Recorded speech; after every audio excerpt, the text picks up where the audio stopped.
Hello student, इसके previous lecture में हम दी फोर्सेस का वीडियो बनाए थे। आज एक नया टॉपिक स्टार्ट करने जा रहे हैं जो कि समझिए कि न्यूटन्स लॉ ऑफ मोशन पर ही बेस्ड है। चैप्टर का नाम होगा फ्रिक्शन और एस.सी. वर्मा का किताब में ये चैप्टर नंबर क्या है, 6 है। और पेज नंबर अगर इसमें देखिएगा उसका किताब में, तो पेज नंबर भी हम लिख देते हैं कि कितना होगा। ये आपका न्यूटन्स लॉ ऑफ मोशन के बाद का चैप्टर है, वो चैप्टर आपका है फ्रिक्शन है। तो पेज नंबर ये है 80 पेन पेज नंबर इसका लिख रहे हैं हम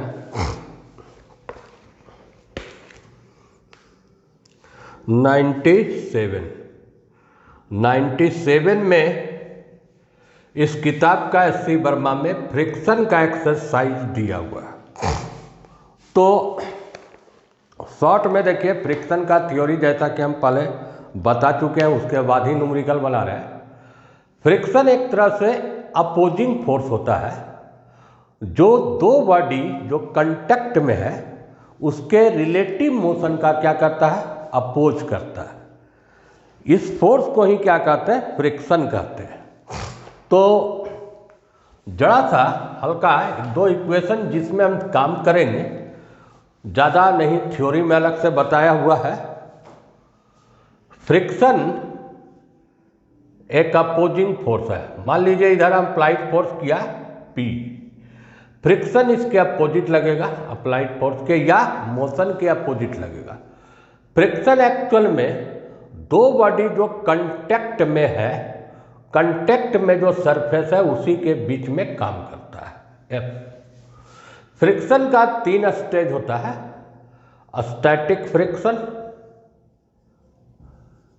दूसरा लिमिटिंग फ्रिक्शन, और तीसरा है काइनेटिक फ्रिक्शन। शॉर्ट में जैसा समझिए, अगर कोई बहुत बड़ा अलमारी है, मान लीजिए, आप इस पर फोर्स लगा के इसको क्या चाह रहे हैं, घसकाना चाह रहे हैं। अगर आप फोर्स लगाया 10 न्यूटन, तो ये दोनों सरफेस के बीच में जो फोर्स लगा वो भी इधर से अपोजिट डायरेक्शन में लगाया 10 न्यूटन, मतलब फ्रिक्शनल फोर्स क्या हुआ, 10 न्यूटन। तो ये जो अलमारी है मूव तो नहीं करेगा, या बॉडी मूव नहीं करेगा। अब क्या किए आप, इसको जरा सा बढ़ा दिए 12 न्यूटन, तो इस सेल्फ एडजस्ट कर लेगा। ये भी क्या है, 12 न्यूटन। धीरे धीरे बढ़ाते गए, ये सेल्फ एडजस्टिंग कर गया। तो इस केस में बॉडी मूव नहीं कर रहा है, तो इसको क्या कहेंगे, स्टैटिक फ्रिक्शन। अब धीरे धीरे मान लीजिए एक फोर्स हम 20 न्यूटन किए, तो एक ऐसा पोजीशन आ जाएगा कि ये बॉडी अब सेल्फ एडजस्टेबल माने फोर्स नहीं लगाएगा, एकदम लिमिटिंग पोजीशन ऑफ मोशन आ जाएगा। माने इसके बाद भी जरा सा भी फोर्स लगा देंगे तो ये बॉडी या अलमारी मूव करेगा। वो केस क्या हुआ, लिमिटिंग फ्रिक्शन। तो समझिए स्टैटिक फ्रिक्शन का ये मैक्सिमम वैल्यू होता है लिमिटिंग फ्रिक्शन। अब ये एडजस्ट नहीं करेगा, इसके बाद अगर जरा सा ही फोर्स बढ़ा देंगे तो ये ब्लॉक क्या करेगा, मूव करेगा। तब क्या फ्रिक्शन हो जाएगा, काइनेटिक फ्रिक्शन।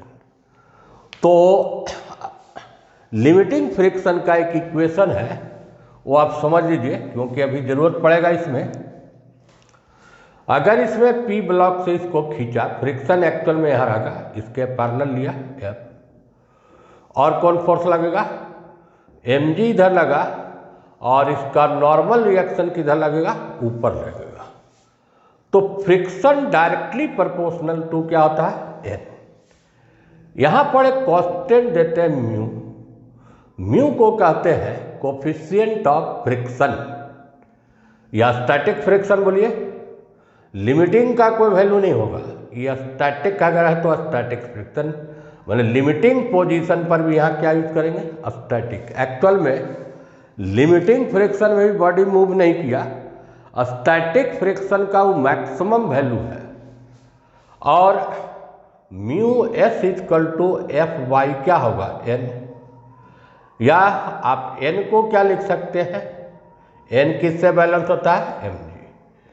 म्यू को कहते हैं कोफिशिएंट ऑफ स्टैटिक फ्रिक्शन, और अगर ये मूव करेगा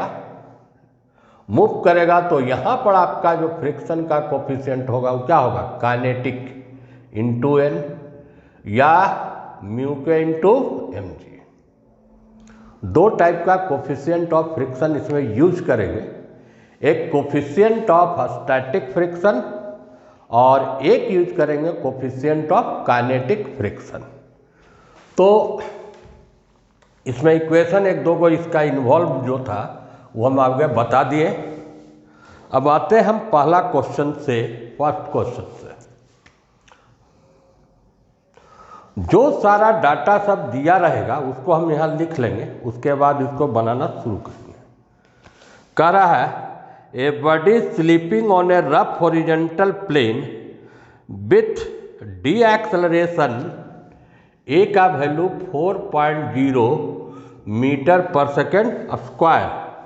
what is the coefficient of kinetic friction, mu के अभी क्या बोले, मूव करेगा तो कौन फ्रिक्शन लगाएंगे, kinetic friction between block and plane.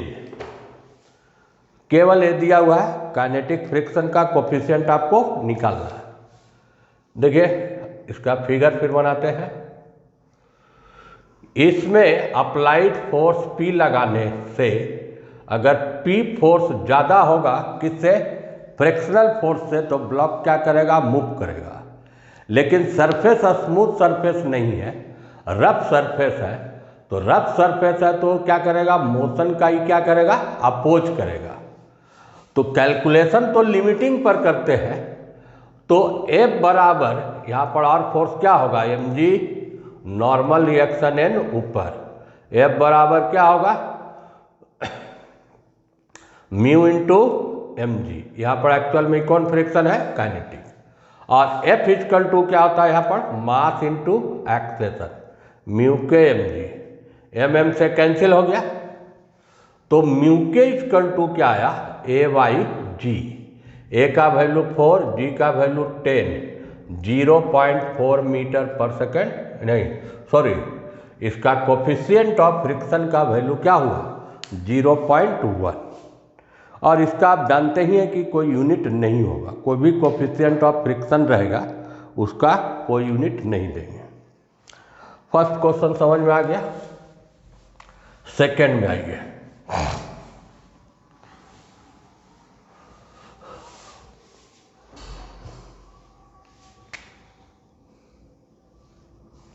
Second में जो डाटा सब दिया हुआ पहले उसको हम नोट कर लेते हैं, तब आगे इसको हम सॉल्व करेंगे।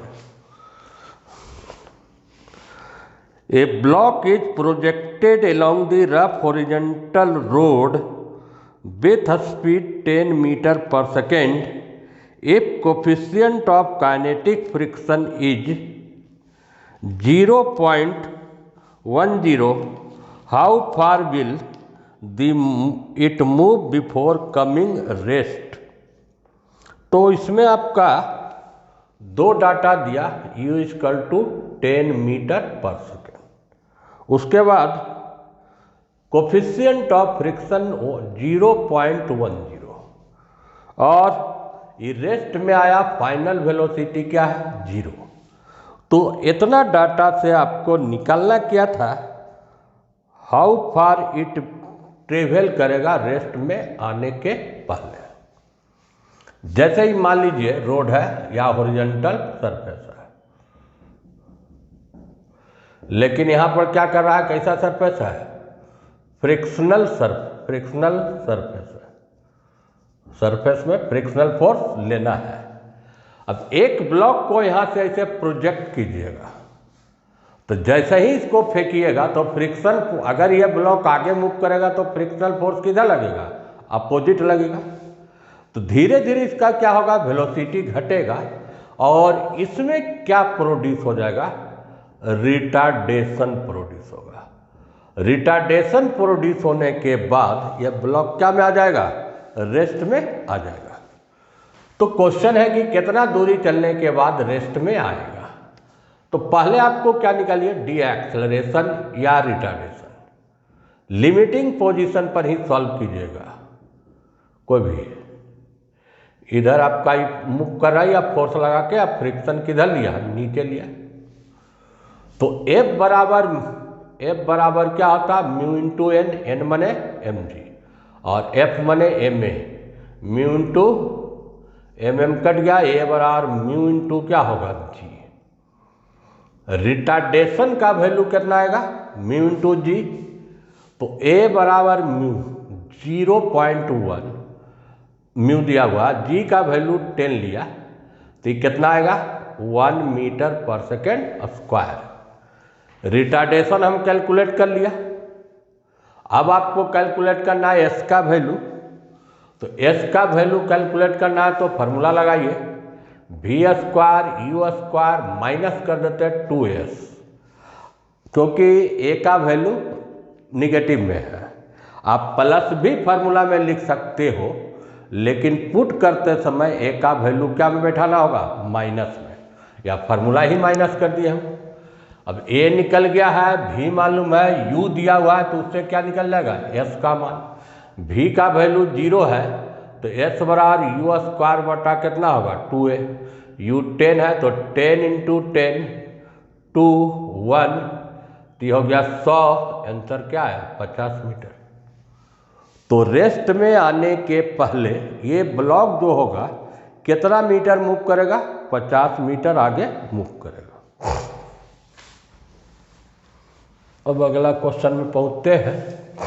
क्वेश्चन नंबर 3 लीजिए, शुरू वाला क्वेश्चन सब बना देंगे। A block of mass m kept on the horizontal table if static friction between is mu, find the frictional force acting on it। Simple question है, इसमें बनाने का भी जरूरत नहीं है। एक हॉरिजॉन्टल क्या है, टेबल है, क्वेश्चन के अनुसार टेबल हुआ, और ये क्या है, ब्लॉक है, जिसका मास क्या है, m है। एक क्या है, रखा हुआ है, मतलब रेस्ट में है। रेस्ट में मतलब u बराबर क्या है 0, और जबकि इसका कोफिशिएंट ऑफ काइनेटिक फ्रिक्शन दिया हुआ है आपको म्यू। तो यहां पर फ्रिक्शनल फोर्स क्या लगेगा, क्वेश्चन ये है। एक चीज हमेशा ध्यान रखिए, फ्रिक्शनल फोर्स तभी लगता है कोई बॉडी में, या तो बॉडी मूव करता है या तो उस पर अब अप्लाइड फोर्स लगाते हैं। अगर वो रेस्ट में है तो कोई फ्रिक्शनल फोर्स नहीं है। फ्रिक्शनल फोर्स का कंडीशन क्या है, फ्रिक्शनल फोर्स एक्स ओनली, पहला, या तो ब्लॉक क्या करेगा, ब्लॉक मूव करेगा ऑन द सरफेस, किसी भी टाइप का सरफेस लीजिए, हॉरिजॉन्टल या इंक्लाइंड, या तो दूसरा कंडीशन क्या होगा, ए फोर्स इज अप्लाइड, या उस पर क्या लगाए हम, फोर्स लगाए। तो यहाँ पर दोनों में कोई भी कंडीशन नहीं है, केवल ब्लॉक क्या है, रखा हुआ है। अगर आप मान लीजिए रख दीजिए और फोर्स लगाइए, एक को जरूरी नहीं कि ब्लॉक मूव करेगा। अगर फ्रिक्शनल फोर्स अधिक होगा और आपका अप्लाइड फोर्स कम होगा तो ब्लॉक रेस्ट में रहेगा, या दोनों बराबर रहेगा तो उस केस में भी क्या रहेगा, रेस्ट में रहेगा। जैसे क्या बोले 10 न्यूटन लगाइए और ब्लॉक नहीं मूव किया तो मतलब फ्रिक्शनल फोर्स भी 10 न्यूटन। अगर उसको बढ़ा के 15 न्यूटन किए तो फ्रिक्शनल फोर्स भी 15 न्यूटन, सेल्फ एडजस्ट कर लिया। फिर एक ऐसा पोजीशन पहुंचेगा कि limiting position verge of motion में आ जाएगा, तो लिमिट उस केस में भी नहीं मूव करेगा। उसके बाद अगर फोर्स लगाइएगा तब काइनेटिक में आएगा। तो यहाँ पर ये दोनों कंडीशन नहीं है, ना तो ब्लॉक पर मूव कर रहा ना तो फोर्स लगाया, इसलिए इसमें फ्रिक्शनल फोर्स का आंसर क्या होगा, 0 होगा। जब तक आप दो कंडीशन में एक भी कंडीशन नहीं है तो ब्लॉक पर फ्रिक्शनल फोर्स का वैल्यू क्या हो जाएगा, 0 हो जाएगा। तो थर्ड तो आपको जनरल क्वेश्चन था। फोर्थ क्वेश्चन में आते हैं।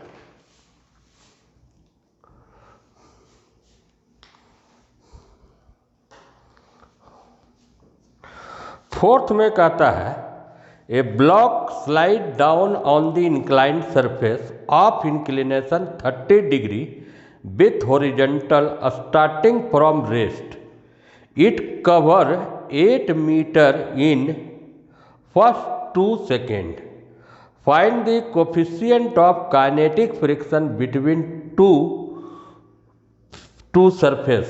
जैसे कि इसमें क्वेश्चन क्या है, पहले हम डाटा केवल लिख लेते हैं इस क्वेश्चन का, उसका फिगर बनाना पड़ेगा। 5 नंबर का ये a block slide down of inclination theta दिया हुआ 30 degree with horizontal from rest, माने इनिशियल वेलोसिटी क्या है, 0 है। It cover 8 metre in first 2 second. कै मीटर ट्रेवल किया, 8 मीटर। कितना टाइम में ये, पहला 2 सेकेंड में। तो कोफिशिएंट ऑफ काइनेटिक फ्रिक्शन का वैल्यू क्या होगा। क्वेश्चन समझ में आ गया आप लोगों को।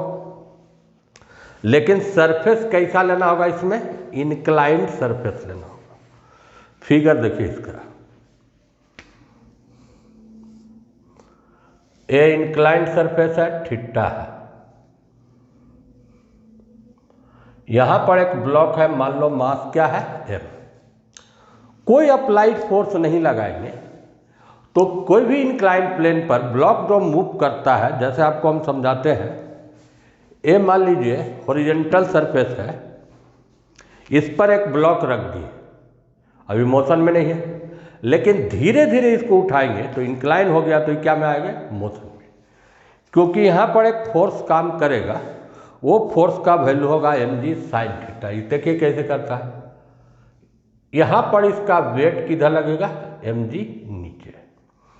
अब इस mg को 2 कंपोनेंट में हम रिजॉल्व करने जा रहे हैं। ये थीटा, तो ये भी एंगल थीटा होगा। कैसे होगा देखिए, ये 90 डिग्री थीटा है, तो ये एंगल कितना होगा, 90 माइनस थीटा। और ये एक्चुअल में जो तोड़ते हैं लॉन्ग द सरफेस तोड़ते हैं, तो ये लाइन और ये लाइन आपस में क्या रहेगा, परपेंडिकुलर होता है कंपोनेंट। ये टोटल एंगल कितना होगा, 90। तो ये 90 माइनस थीटा, तो ये एंगल कितना हो जाएगा, थीटा हो जाएगा। तो इंक्लाइन प्लेन में हमेशा याद रखिएगा, ये जो एंगल हो गया, इसका 2 कंपोनेंट हुआ, इधर mg cos थीटा, और जो रिस्पॉन्सिबल है मोशन के लिए, नीचे ले जाने के लिए फोर्स, वो कितना होगा, mg sine theta. mg sine theta ही एक ऐसा फोर्स होगा जो ब्लॉक को किधर मूव कराएगा, नीचे। तो ये फ्रिक्शनल सरफेस है। अब ये नीचे जा रहे हो तो फ्रिक्शनल सरफेस, फ्रिक्शन किधर लगेगा, ऊपर लगेगा, और नॉर्मल रिएक्शन यहाँ mg sine theta. Incline plane में जो नॉर्मल कंपोनेंट या नॉर्मल रिएक्शन फोर्स होता है, वो किससे बैलेंस होगा, mg साइन थीटा से होगा। ब्लॉक मूव किधर किया, नीचे। मान लो इसका एक्सेलरेशन क्या है, a। अब एक्सेलेरेशन लगाने के लिए न्यूटन्स लॉ ऑफ मोशन को यूज करेंगे।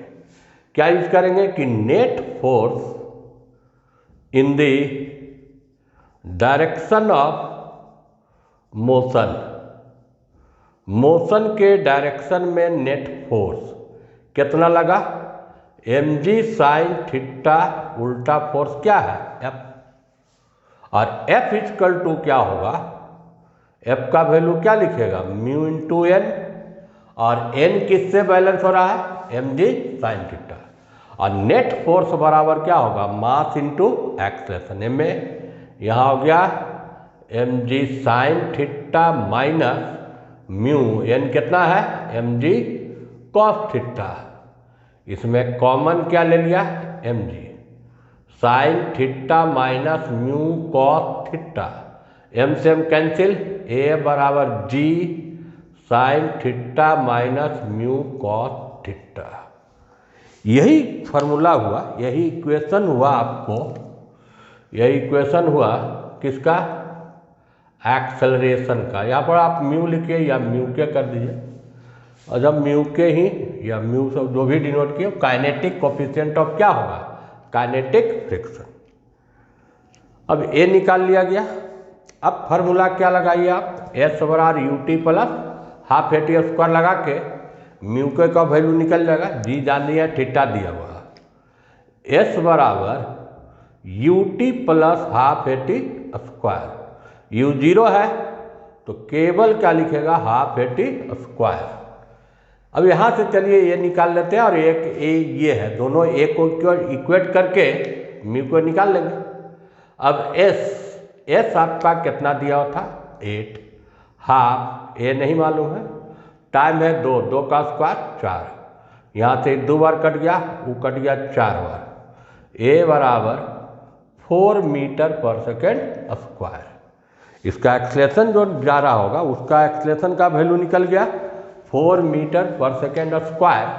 अब दोनों एक को आप इक्वेट कर लीजिए, इक्वेट करने के बाद रिजल्ट क्या आएगा, जी साइन थीटा माइनस म्यू के इंटू क्या है, कॉस थीटा बराबर ए का वैल्यू क्या निकाले आपने 4, जी का वैल्यू 10 पर बना रहे हैं 10, थीटा 30 है, साइन 30 का वैल्यू 1/2, म्यू के कॉस 30 का वैल्यू √3/2। अब देखो 2 कॉमन लिए तो यह कट गया 5, 1 माइनस म्यू के इंटू √3 बराबर 4। 5 को इधर लाइए, तो 5 को इधर लाइएगा तो क्या होगा, 4/5 कितना हो गया, 0.8 हो गया। उसको उधर कर लीजिए, म्यू के √3 इक्वल टू 1 माइनस 0.8 बने 0.2, तो म्यू के इक्वल टू 0.2 डिवाइडेड बाई √3। अब इसमें √3 का भी वैल्यू आप पुट करके निकाल सकते हैं, 0.2 1.732। इसको हम सॉल्व करके इसका आंसर लिखने का कोशिश करते हैं, कितना आता है देखिए। इसको आप सॉल्व कीजिएगा तो 0.2 डिवाइडेड बाई 1.732 तो 0.1162 ऐसे आता है। तो इसका आंसर हम दे देते हैं 0.11 या 0.1 भी देते हैं, 66 ऐसे जा रहा है। तो यही आपका हो गया इस सरफेस का कोफिशिएंट ऑफ काइनेटिक फ्रिक्शन। तो क्वेश्चन समझ में आ गया होगा। इंक्लाइंड प्लेन में एक्सेलरेशन का वैल्यू आप निकाल लिए और एक्सेलरेशन एक आपका जो गिवन डाटा था उससे निकाल लिए, दोनों एक्सेलरेशन को इक्वेट कर लीजिए तो आपका इसका वैल्यू निकल जाएगा।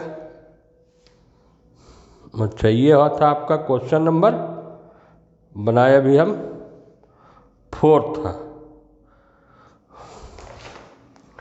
6 नंबर में आइए। Suppose the block of previous problem is pushed down the inclined plane by 4 newton, how far it move in first 2 second after starting from rest, और मास ऑफ ब्लॉक है 4 kg। तो अब इसी में एक और जोड़िए, तो फिर से फिगर बनाएंगे। इसमें क्वेश्चन नंबर ये था 6 है, ये नहीं 5 है। 5 में क्या कहता देखो, आगे तो जो मेन फिगर था रहने दीजिए, जैसा उसमें फ्रिक्शन हो सकता है चेंज करना पड़े। mg ये थीटा, ये सरफेस है, रफ सरफेस है। अब इसका ये भी थीटा, ये कितना होगा, mg cos थीटा, इधर कंपोनेंट क्या होगा, mg sin थीटा, इधर नॉर्मल रिएक्शन n होता। ये ब्लॉक नीचे जा रहा था, इसलिए फ्रिक्शनल फोर्स किधर लेंगे, ऊपर लेंगे। यहाँ तक तो पहले वाला सवाल है, ये फ्रिक्शनल फोर्स ऊपर। तो नेट फोर्स आपने क्या लिया, mg माइनस एफ करके निकाले। लेकिन अब क्या कहता है कि एक फोर्स इसको और ढकेल रहा है, बाहर से भी फोर्स एक्सटर्नल लगाया, एक्सटर्नल फोर्स का वैल्यू कितना न्यूटन है? 4 न्यूटन। अब तो डाउनवर्ड फोर्स का वैल्यू ज़्यादा हो गया, mg साइन थीटा प्लस क्या हुआ? p। अब फ्रिक्शन तो अपोजिट है, तो पहले आपको अच्छा इसका म्यू के हम निकाल चुके हैं कोफिशिएंट, क्योंकि प्रीवियस प्रॉब्लम है सरफेस को चेंज नहीं किया गया, म्यू का क्या वैल्यू 0.11 ही लेंगे। तो इसमें आपको पहला काम निकालना होगा कि अब जो एक्सेलरेशन होगा पहले के तुलना में ज़्यादा होगा। तो एक्सेलरेशन क्या होगा? देखिए ma equal to mg sine theta plus p minus f, और f का वैल्यू क्या होगा वो निकालिए। f equal to mu into N, और n इक्वल टू क्या होगा? mg sine theta. ये दोनों में आप mg को कॉमन लीजिए, sine theta minus mu, mg को कॉमन लिया, म्यू इंटू नहीं मैं अच्छा इसमें क्या था? कॉस थीटा होगा। नॉर्मल रिएक्शन में क्या है? Cos theta, cos theta. अब mm से कैंसिल कर दीजिएगा तो a बराबर g sign theta minus mu into cos theta. अच्छा एक p छूट रहा है, प्लस में क्या है? p। अब इस इक्वेशन के आधार पर हमको a का वैल्यू निकल जाएगा। आप इतना का मान, जैसे यहाँ पर p है, सॉरी यहाँ mg है, प्लस में क्या है? p है, mm से कैंसिल किया। अच्छा इसमें कॉमन लिया, p अब देखिए अंदर में नहीं रहेगा, क्या रहेगा? बाहर में रहेगा। ये दोनों में कॉमन लिया तो यहाँ पर डिवाइड करना होगा कितना? m। आपको क्या है इसमें जैसा ध्यान दीजिए, ये वैल्यू ही था फर्स्ट क्वेश्चन में, इसके पहले वाला क्वेश्चन में क्या था? एक्सेलरेशन का वैल्यू था, ये वाला यही था जिसका वैल्यू आपने क्या निकाला था? एक्सेलरेशन जो था उसमें आप निकाले या दिया हुआ था 8 मीटर फर्स्ट 2 सेकेंड में। तो पहला जो था s बराबर हाफ AT स्क्वायर, ये 8 था, हाफ a टाइम 2 का स्क्वायर 4, यहाँ से 2 बार कट गया, वो 4 कट गया। तो फर्स्ट क्वेश्चन में a का वैल्यू इतना ही वैल्यू ये था। देखिए फर्स्ट क्वेश्चन में a कितना था? mg sine theta minus mu cos theta. अब a का वैल्यू निकाले थे और वहाँ सॉल्व करके आपका mm तो कट गया था उसमें, तो उससे आपने इसको वैल्यू निकाल लिए थे। इसमें देखिए mm कैंसिल हो जाएगा, अब यहाँ पर mm ये वैल्यू था, यही एक्सेलरेशन था, और इसका वैल्यू निकाले 4। अब यहाँ पर क्या है? जहाँ सा दिमाग लगी 4।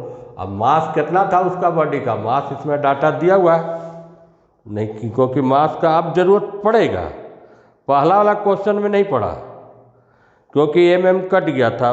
4 टन 4 सेकेंड 4 kg, मास भी 4 है तो कट गया 1, मतलब 5 मीटर पर सेकेंड स्क्वायर। इतना का वैल्यू हम डायरेक्ट फर्स्ट इक्वेशन से 4 बैठा दिए और एक इधर से प्लस हुआ। दूसरा तरीका क्या है कि ठीक है आप g बैठाइए, थीटा बैठाइए, म्यू का मान जो निकाले 0.11 बैठाइए, थीटा बैठाइए और प्लस p/m इधर वाला जोड़ दीजिए तो 1 होगा।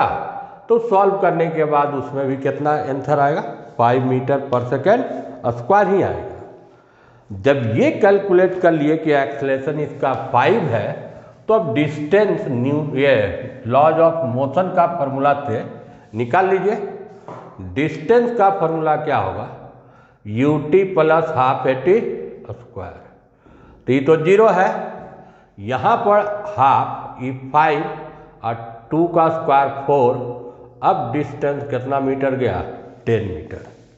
और फर्स्ट क्वेश्चन में उतना ही टाइम लिए थे, कितना? 2 सेकेंड, उसमें डिस्टेंस ट्रेवल किया था कितना मीटर? 8 मीटर। तो कुछ क्वेश्चन जो बेसिक जो क्वेश्चन था इस चैप्टर का हम बताए, और नेक्स्ट क्लास में हम अगला क्वेश्चन को टच करेंगे। थैंक यू, मिलते हैं अगले वीडियो में।